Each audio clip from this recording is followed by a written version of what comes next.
Kembali lagi dalam program acara yang membahas tentang dunia otomotif di Indonesia. And this is Auto Witness.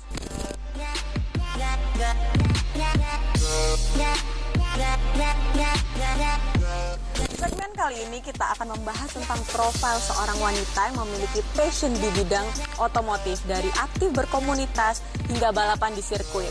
Berikut liputannya.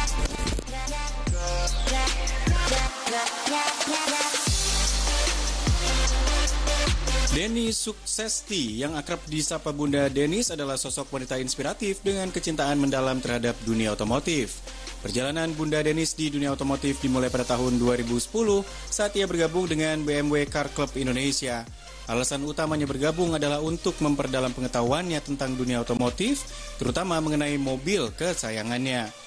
Sebagai seorang profesional dengan latar belakang hukum, Bunda Denis menggabungkan kecintaannya pada otomotif dengan keahlian akademiknya, menciptakan profil yang unik di komunitas tersebut. Selain itu, dia juga terkenal karena semangatnya dalam berbagi ilmu dan pengalaman. Udah lama, sejak tahun 2010, 14 tahun. Ya, sejak awal itu aku udah pegang BMW tipe M10, BMW-nya Mas Boy. Tahu nggak BMW-nya Mas Boy? Yang kotak. Nah, itu mesinnya kan M10. Nah, waktu itu aku masih awam masalah mesin kan. Jadi karena aku butuh pengetahuan tentang mesin, gimana cara merawatnya.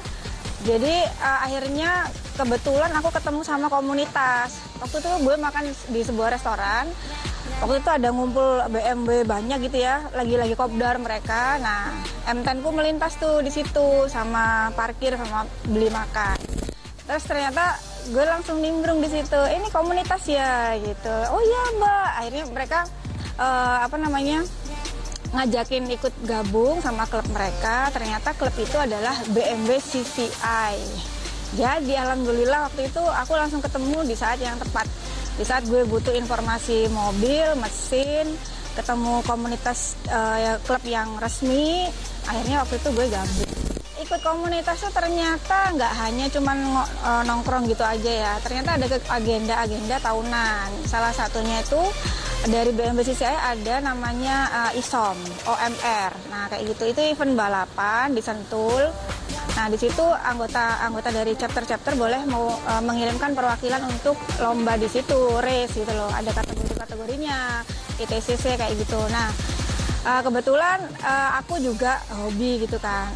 Gue nyoba test drive di Sentul. Akhirnya aku ikut membangun mobil balap yang gue branding juga sama branding gue Lavrea. Ada stikernya gitu kan. Akhirnya aku latihan di situ. Latihan, belum sempat ikut lomba sih, hanya cuman latihan dulu. Iya, sama teman-teman dibantu. Kan aku kan nggak tahu ya mobil balap tuh gimana. Akhirnya sama mereka dibantu. Oh begini. Akhirnya jadilah mobil balap yang ready dan ikonik gitu. Dengan kepribadian yang ramah dan penuh semangat, Bunda Denis telah menjadikan kecintaannya pada mobil tidak hanya sebagai hobi, tetapi juga sebagai cara untuk membangun koneksi dan berbagi pengetahuan dalam komunitas otomotif. Passionnya terus menginspirasi banyak orang, terutama kaum wanita, untuk lebih percaya diri terjun ke dunia yang selama ini didominasi oleh pria. Sering berjalannya waktu, kecintaannya pada otomotif semakin berkembang. Bunda Denis kemudian memutuskan untuk serius terjun lebih jauh ke dalam dunia balap. Ia mulai membangun mobil balap sendiri dan secara reguler berlatih di sirkuit untuk mengasah keterampilannya di belakang kemudi.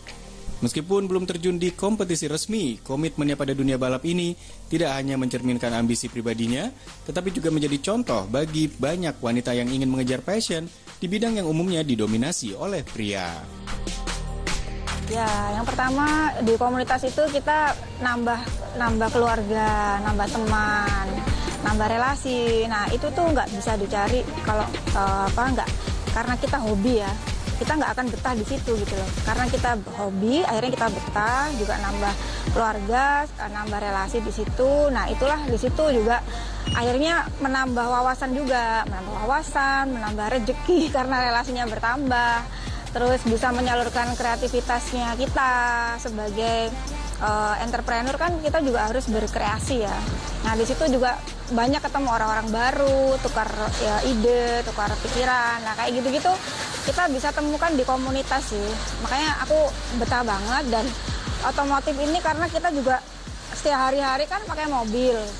Kalau kita nggak tahu sama sekali tentang otomotif atau tentang mesin atau tentang mobil yang kita kendarai itu suatu hal yang PR gitu loh. Kalau kita ada apa-apa di jalan kan kita nggak bisa bergantung sama orang lain kan. Jadi mau nggak mau kita tetap walaupun wanita harus tahu tentang otomotif. Ya seru. Jadi ternyata di waktu kita udah terjun di sirkuitnya itu adrenalinnya itu muncul gitu loh. Kayak adrenalin kita untuk ngebut, nah itu disalurkannya di sirkuit gitu loh. Jadi kalau cewek-cewek yang suka ngebut nih di jalan tol atau di mana, lebih baik salurkannya di sirkuit situ. Karena kita udah bebas bereksplor, mau ngebut mau gimana, itu udah tempatnya emang bener di sirkuit gitu, iya. Dengan latar belakang profesional di bidang hukum serta pengusaha, Bunda Denis terus menginspirasi banyak orang. Ia tidak hanya menjadi ikon di komunitas otomotif, tapi juga simbol ketekunan, ketangguhan, dan keberanian bagi para wanita yang ingin tampil menjadi insan otomotif.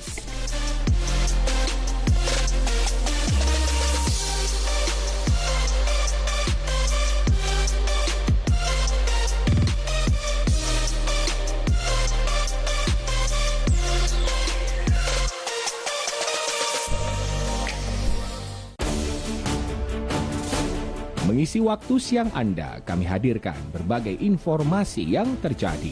Melaporkan peristiwa langsung dari lokasi. Menteri Koordinator Bidang Politik, Hukum, dan Keamanan mengungkapkan pemerintah akan membangun 3 pusat data nasional PDN yang berlokasi di 3 tempat. Update siang, setiap hari pukul 11.30 waktu Indonesia Barat di Jawa Post TV.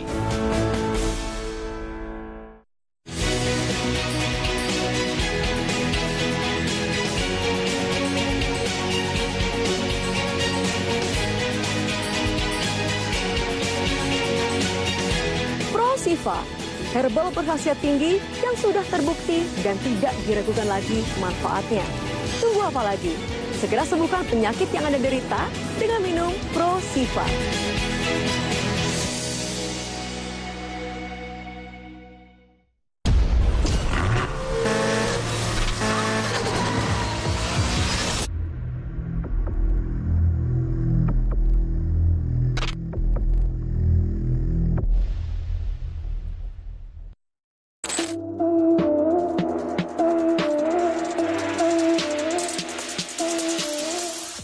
Transmisi mobil matic, ada yang lurus, ada yang zigzag. Apa sih bedanya? Berikut ulasannya.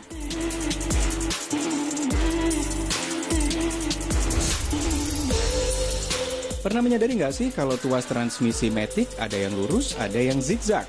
Hal tersebut menjadi pembeda yang khas antara mobil dengan transmisi matic atau otomatis dengan mobil manual.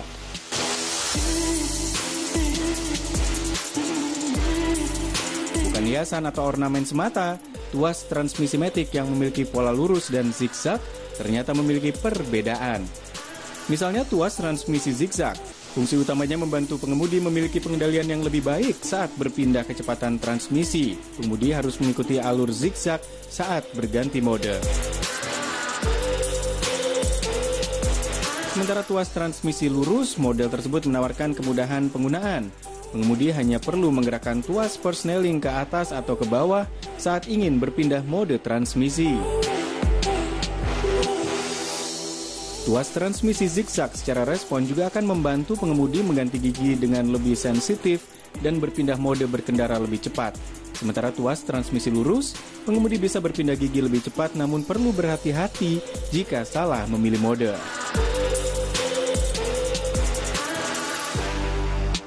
Dari segi perawatan, tuas transmisi zigzag memerlukan perawatan yang lebih sering, namun ketahanannya cenderung lebih baik bagi pengendaranya. Sementara tuas transmisi lurus lebih mudah dirawat, namun kerusakannya akan lebih besar jika pengemudi sering salah berpindah gigi. Sebagai tambahan juga, tuas transmisi lurus biasanya ada pada mobil matic berjenis transmisi CVT, Sementara yang zigzag lebih umum digunakan pada materi konvensional atau AT biasa. Terakhir dari segi keamanannya, tuas transmisi zigzag dilengkapi dengan fitur keselamatan tambahan seperti pengunci persneling untuk membantu mencegah perubahan mode transmisi yang tidak disengaja, membantu meminimalkan resiko kecelakaan. Kalau di tuas transmisi lurus, keselamatan bisa lebih minimalis, namun beberapa model mobil modern dilengkapi dengan fitur keselamatan seperti sensor gerak yang dapat mendeteksi kesalahan pengoperasian dan mencegah pergantian mode.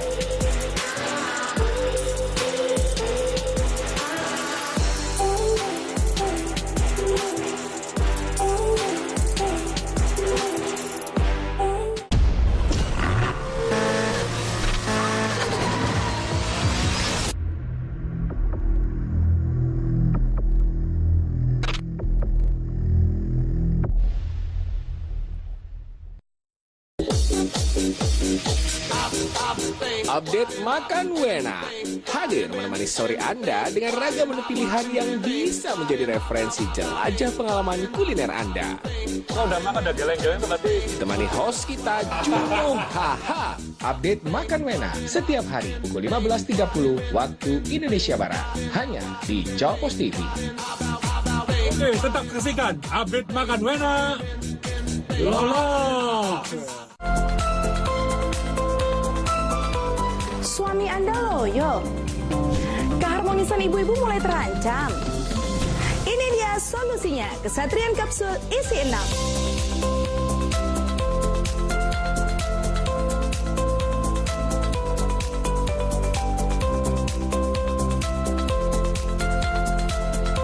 Kesatrian Kapsul, herbal rahasia para ksatria.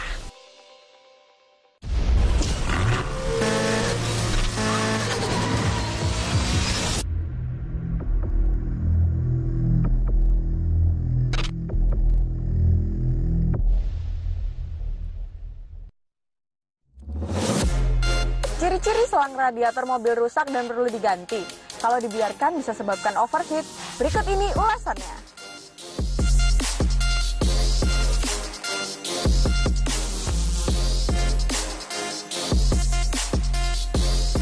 Halo Automotive Lovers, kembali bersama saya di channel Auto Madness. Kali ini kita akan membahas sekitar radiator mobil. Jadi radiator itu berperan penting buat mobil kamu karena kalau dia sampai overheat, bahaya sekali yang terjadi itu bisa piston kamu jadi macet, bahkan sampai beberapa mobil ini jadi terbakar ya. Jadi itu saya beberapa kali menemukan masalah itu terbakar karena radiator itu mungkin sekali. Jadi yang perlu kalian perhatikan buat mobil kamu di radiator itu adalah kalian selalu cek di level itu. Di level itu akan terlihat minimum, maksimum air radiator itu. Kalau sudah minimum kalian harus tambahin. Ada beberapa mobil yang disarankan menggunakan coolant. Ada beberapa mobil yang tidak boleh menggunakan coolant. Cuman mostly 90% saya selalu percaya dengan coolant, karena coolant itu kan mempunyai sistem pendingin, mereka mempunyai sebuah sistem yang bisa membuat radiator kamu jadi lebih awet. Nah, satu, pastikan kalian cek coolant atau radiator. Kedua, jangan lupa cek selang.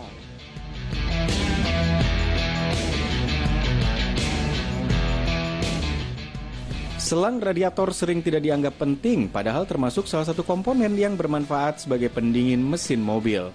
Selang radiator berfungsi untuk mengalirkan air mesin yang panas ke radiator untuk didinginkan. Tentu sangat penting mengetahui ciri selang radiator harus diganti agar tetap berfungsi dengan baik. Selang radiator yang tidak berfungsi dengan baik akan berpengaruh pada sistem pendinginan. Bahkan hal ini bisa menyebabkan kerusakan parah pada mesin mobil ketika mengalami overheat. Maka dari itu, Anda perlu melakukan pengecekan selang radiator secara cermat dan teliti.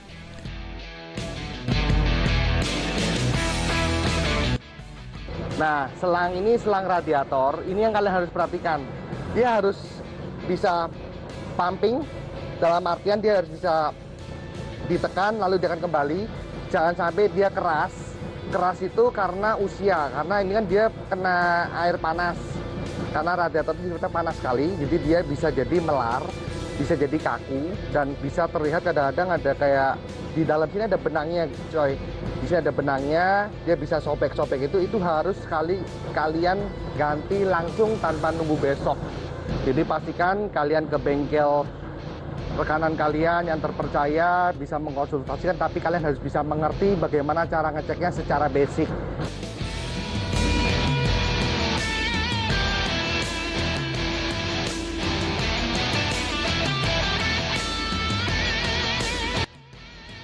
Ciri selang radiator harus diganti yang paling jelas adalah sobek atau pecah. Selang radiator yang sobek atau pecah bisa menyebabkan kebocoran air radiator. Kondisi seperti ini akan membuat kerusakan berat pada mesin seperti silinder head yang bengkok, piston macet, dan silinder blok baret. Kerusakan selang radiator ini bisa disebabkan karena berbagai faktor. Seperti misalnya lama pemakaian, gesekan dengan benda lainnya di sekitar selang, dan kerikil tajam saat berkendara. Jika selang radiator sudah seperti ini, maka sebaiknya Anda segera mengganti dengan yang baru. Ciri selang radiator harus diganti selanjutnya adalah selang radiator yang sudah keras dan retak-retak. Biasanya selang radiator terbuat dari karet yang dilapisi benang di tengahnya. Jika selang radiator sudah keras, saat dipegang sebaiknya harus segera diganti. Selang radiator bisa menjadi keras dan retak-retak biasanya disebabkan karena usia pakai yang sudah terlalu lama dan beban kerja radiator. Namun ada beberapa kondisi selang radiator yang tampak bagus dari luar, akan tetapi jika dipegang terasa keras dan banyak retakan.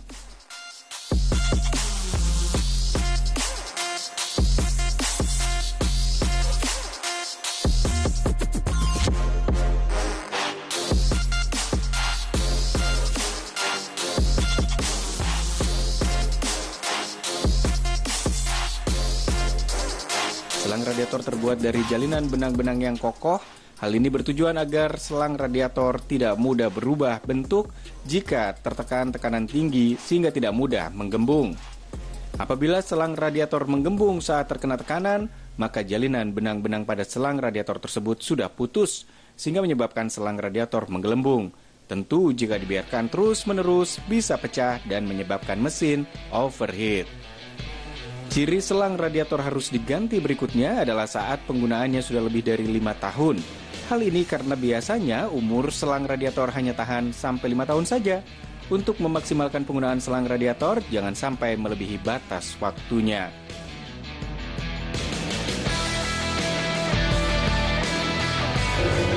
Ini kalian isi di sini, cek ada gambarnya radiator, ya. Berhati-hati sekali pada waktu panas, jangan pernah kalian buka radiator. Tunggu agak adem dikit, kalian pakai lap, jadi aman, baru kalian buka. Kalau ngerembes biasa dari ujungnya sini sih, bukan dari radiator, dari ujung sini ngerembes, biasa klemnya ini sudah kalah. Tapi itu jarang sekali terjadi, jadi dari visual sudah langsung kelihatan, tapi kalau dari rasa kita nggak bisa bedain. Pada waktu kalian cuci mobil, biasakan juga bagian mesin ini juga kalian bersihkan. Jadi dengan tujuan kita bisa ngecek kabel-kabel apa, mungkin ada yang telanjang atau tidak tertutup dengan rapi atau bekas digigit tikus, itu kita bisa lihat. Jadi kalau radiator otomatis dia pasti posisi di atas, jadi langsung terlihat.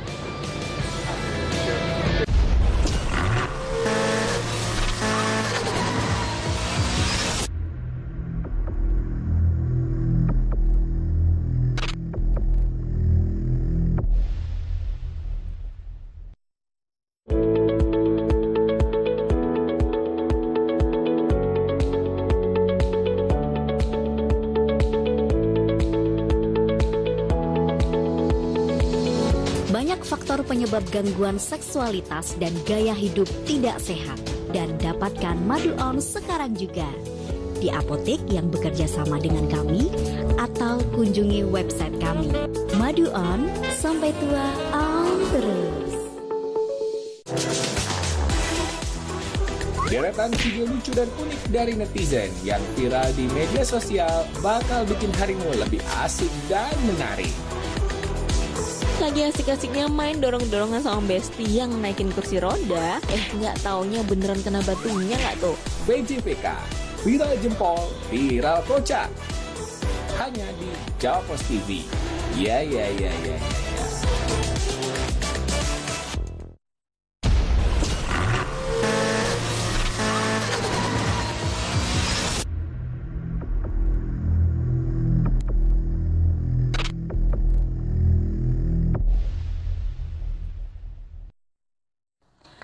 dia cara mengecek bearing roda mobil rusak atau tidak. Ikuti tips berikut ini.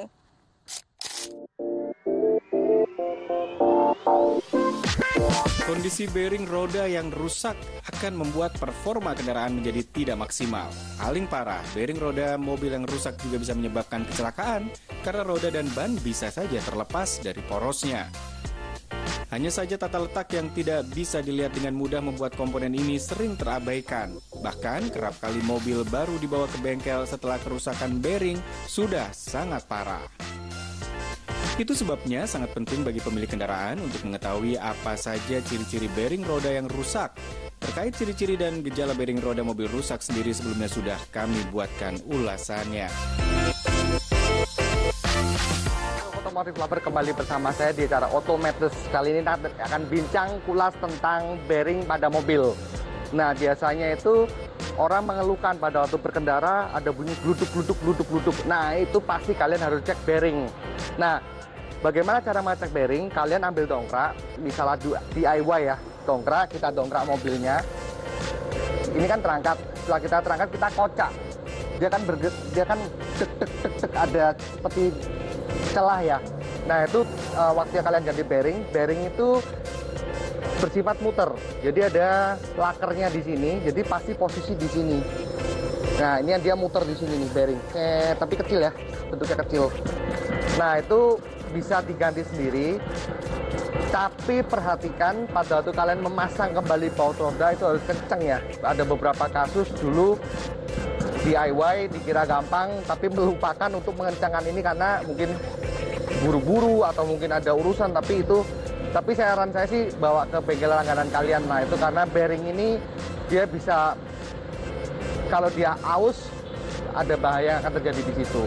Oh, biasanya faktor permasalahan bearing rusak itu apa sih? Oh, biasanya bearing rusak itu usia sih, jadi karena dia kan ada lakernya, dia ada tempet di dalamnya, itu usia, itu mostly usia atau sering lewat jalanan kasar. Itu jadi dia bisa, karena dia sering main, dia sering berputar, jadi kocak, itu wajar.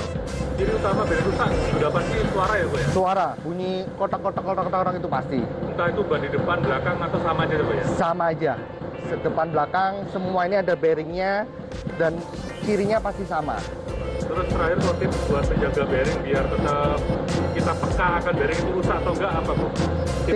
Tips untuk menjaga bearing supaya awet ya, pada waktu jalan kasar jangan terlalu dibuat pelan aja, ngikutin aja. Lalu ya kalau ganti pelek mempengaruhi bearing nggak? Ganti pelek iya dong, karena dia kalau size-nya lebih besar otomatis bearing itu akan bermain lebih berat, bekerja lebih berat ya. Tapi itu ya bukan masalah besar sih kan, karena pelek kan kebutuhan dari kita kan, dan kemauan juga dari kita. Berarti so far kalau bearing rusak udah pasti cirinya udah bersuara. Betul. Dan itu langsung dibawa ke bengkel langganan ya? Bengkel langganan, ditongkrak dulu mobilnya, dikocak dulu peleknya, nanti akan bunyi kotak-kotak udah fix 100% bearing. Ya. Oke, Coach Steven, terima kasih banyak. Thank you, Automotive Lover. Kalau terasa rusaknya di roda depan, maka dongkrak bagian depan atau tengah di belakang roda depan. Sementara kalau di bagian belakang, bisa dongkrak di bagian belakang di gardan atau di titik tumpu depan roda bagian belakang. Untuk mengetahui kondisi bearing roda mobil, Anda bisa mengangkat mobil menggunakan dongkrak, lalu goyangkan roda mobil untuk mengetahuinya. Lakukan berulang-ulang dan seksama, perhatikan baik-baik. Ketika roda mobil terasa oleng, oblak, bunyi klotak-klotak, ada kemungkinan bahwa bearing roda mobil Anda rusak. Kalau sudah yakin rusak, baru bawa ke bengkel sebab mengganti bearing roda mobil tidak mudah.